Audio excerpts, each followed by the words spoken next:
Hello நண்பர்களே, அனைவருக்கும் வணக்கம். ஸோ இதுக்கு முன்னாடி ஒரு இஃப் ஸ்டேட்மெண்ட் என்ன பர்பஸ்க்கு நம்ம பார்த்தோம். ஒரு கண்டிஷன் கொடுக்குறீங்க, அதை செக் பண்ணுறீங்க, அது கரெக்டாக இருந்தால் இதை எக்ஸிக்யூட் பண்ணு, கரெக்டாக இல்லைன்னா அதை பற்றி எனக்கு கவலை கிடையாது. ஸோ எனக்கு கரெக்டாக இருந்தால் மட்டும் செக் பண்ணு.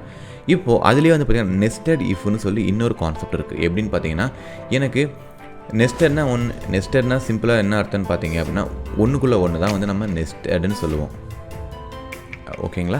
ஒரு பாக்ஸ்க்குள்ளே ஒரு பாக்ஸ் இருக்குது, அந்த பாக்ஸ்க்குள்ளே இன்னொரு பாக்ஸ் இருக்குது, அந்த பாக்ஸில் இன்னொரு பாக்ஸ் இருக்குது. இதை தான் நம்ம நெஸ்டட் பாக்ஸஸ்னு சொல்லுவோம். ஸோ அதே மாதிரி ஒரு கண்டிஷனுக்குள்ளே இன்னொரு கண்டிஷன் வருது. அதாவது இங்கே ஒரு இஃப் பிளாக் இருக்குது இல்லையா? ஸோ இந்த இஃப் பிளாக்குள்ளே இன்னொரு இஃப் கண்டிஷன் நீங்கள் எழுதுறீங்க அப்படின்னா அதை தான் பார்த்தீங்கன்னா நெஸ்டட் இஃப்னு சொல்லுவாங்க. ஃபார் எக்ஸாம்பிள், இந்த இடத்துல நான் என்டர் அடிக்கிறேன். அதாவது என்டர் அடிச்சதுக்கப்புறம் இங்கே ஒரு கண்டிஷன் செக் பண்ணுறேன். இஃப் இந்த இடத்துல என்ன பண்ணுறேன்னா y less than or is equal to 100 check பண்ணுறேன். 100 செக் பண்ணிட்டு என்ன பண்ணுறேன்னு பார்த்தீங்கன்னா, இங்கே என்ன ஒரு எஸ் அவுட் போடுறேன். சிம்பிளாக சொல்ல போனால் இந்த இடத்துல S y is smaller than 100. நீங்கள் ஃபார் எக்ஸாம்பிள் நீங்கள் இந்த கண்டிஷன் ட்ரூ ஆச்சுன்னா சும்மா வெல்கம்னு கூட நீங்கள் மெசேஜ் போடலாம். அதாவது ஒரு கண்டிஷனுக்குள்ளே இருக்க இன்னொரு கண்டிஷன், அதாவது இந்த கண்டிஷன் சாட்டிஸ்ஃபை ஆனால் தான் உள்ளேயே வரும்.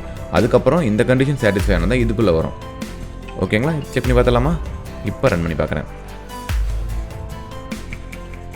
இப்போ என்னாச்சுன்னு பார்த்தீங்கன்னா, உங்களுக்கு எதுவுமே எக்ஸிக்யூட் ஆகலை. என்ன ரீசன் பார்த்தீங்கன்னா, ஒய்யோட வேல்யூ 750. ஸோ ஃபஸ்ட்டு கண்டிஷனே உங்களுக்கு சாட்டிஸ்ஃபை ஆகாது, அதனால் இங்கே உள்ளே வராது.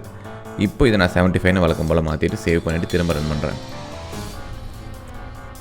இப்போ என்னாச்சுன்னு பார்த்தீங்கன்னா, எக்ஸ் கிரேட்டர் தான் இதுக்குள்ள ஒய்யான்னு செக் பண்ணும். அதாவது 175 பெருசாக எஸ் பெருசு. அப்போ உள்ளே இந்த ஸ்டேட்மெண்ட்டை பிரிண்ட் பண்ணிடுச்சு. அதுக்கப்புறம் இந்த கண்டிஷன் எக்ஸ் பார்த்தீங்கன்னா less than or is equal to 100 check பண்ணுறேன். S less than or equal to 100 இருந்துச்சு அப்படின்னா S Y is smaller than 100ன்னு போட்டோம். அதனால் ரெண்டுமே எக்ஸிக்யூட் ஆகுது. இன்கேஸ் ஒய்யோட வேல்யூ நான் கண்டிஷனை செக் பண்ணுறேன். less than or is equal to 65ன்னு போடுறேன். இப்போ அந்த கண்டிஷன் ஃபால்ஸ் ஆகிடும். பட் இது ட்ரூ ஆகிடும், இது ஃபால்ஸாக இருக்கும். அப்போ என்ன ஆகும்? நமக்கு இது மட்டும் தான் நமக்கு எக்ஸிக்யூட் ஆகும். செக் பண்ணி பார்த்துடலாமா? பார்த்தீங்களா? இப்போ இது மட்டும்தான் எக்ஸிக்யூட் ஆகிருக்கு. ஸோ இதே கண்டிஷனை நம்ம பைத்தான்லேயும் அப்ளை பண்ணி பார்க்கலாம். ஸோ அதுலேயும் பார்த்தீங்கன்னா நெஸ்டட் இஃப்னு இருக்குது. ஸோ இப்போ நான் என்ன பண்ண போகிறேன்னா, இங்கே ஒரு என்ட்ரு அடிச்சுட்டு ஸோ இந்த இடத்துல நான் என்ன பண்ணுறேன், இந்த லைனை நம்ம ரிமூவ் பண்ணிடலாம். ஸோ இந்த இடத்துல ஒரு இஃப் கண்டிஷன் எழுதுறேன். ஸோ இந்த இடத்துல நான் இஃப் கண்டிஷன் எழுதிட்டு நான் என்ட்ரு அடிக்கும்போது அது எவ்வளோ தூரம் இன்டர்னல் ஸ்பேஸ் கொடுக்குதுன்னு பாருங்கள். எப்படின்னு பார்த்தீங்கன்னா, if y less than or is equal to 100 அதுக்கப்புறம் அந்த கோலன். இப்போ என்ட்ரு அடிச்சிங்கன்னா ஆட்டோமேட்டிக்காக அதுவே அந்த இன்டர்னல் ஸ்பேஸ் வந்துடும். இது பிகினிங்லேருந்து வராமல் ஆல்ரெடி இந்த இஃப் கண்டிஷன் பார்த்தீங்கன்னா இந்த இடத்துல இன்டென்ட் ஆகிருக்கு.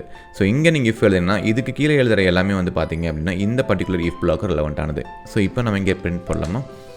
ஸோ இங்கே அதே மாதிரி X is smaller then 100. So இப்போ இதை ரன் பண்ணி பார்க்கலாம். Right click run. ஸோ நமக்கு என்ன வந்திருக்கு, ஆஃப்டர் இஃப் நம்ம தேவை எதுவும் தூக்கிக்கலாம். Control S, save it again, run it again.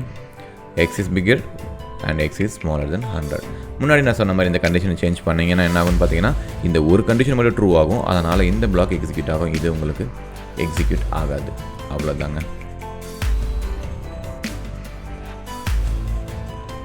So run பண்ணி பார்த்துடலாமா? Right click run. ஸோ இப்போ நமக்கு எக்ஸஸ் பிக்கர் மட்டும் தான் வந்திருக்கு, ரெண்டாவது ஆப்ஷன் நமக்கு வரல. ஸோ இதுதான் பார்த்தீங்கன்னா நெஸ்டட் இஃப் கண்டிஷனுக்குள்ள கண்டிஷன்.